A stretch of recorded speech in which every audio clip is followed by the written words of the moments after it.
On trouve deux généalogies de Jésus dans les Écritures, en Matthieu 1 et en Luc 3, 23, 38. Matthieu l'a fait remonter jusqu'à Abraham et Luc jusqu'à Adam. Pourtant, il y a de bonnes raisons de penser que Matthieu et Luc nous donnent deux généalogies complètement différentes. Par exemple, Matthieu dit que le père de Joseph est Jacob, Matthieu 1, 16, tandis que Luc l'appelle Élie, Luc 3, 23. Matthieu fait remonter la lignée à Salomon, fils de David, Matthieu 1, 6, tandis que Luc l'a fait remonter à un autre fils de David, Nathan, Luc 3, 31.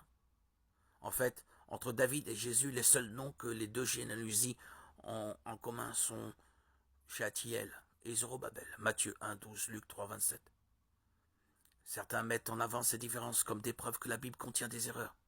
Cependant, les Juifs conservaient leurs archives très consciencieusement, surtout pour les généalogies. Il est inconcevable que Matthieu et Luc aient pu construire deux généalogies complètement contradictoires de la même personne.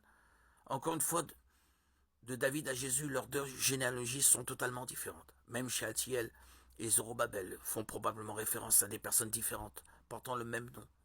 Matthieu dit que le père de Shealtiel était Jéconias, alors que Luc dit qu'il s'agissait de Néri.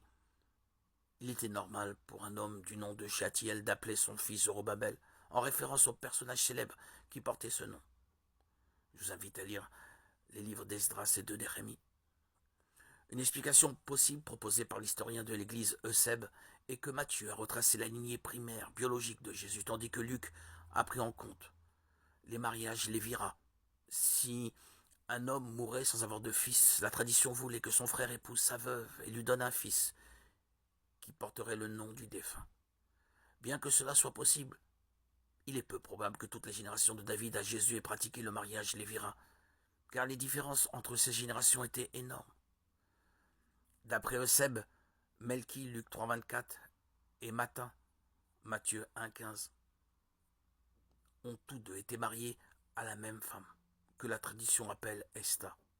Élic, Luc 3, 23, et Jacob, Matthieu 1, 15, étaient donc demi-frères.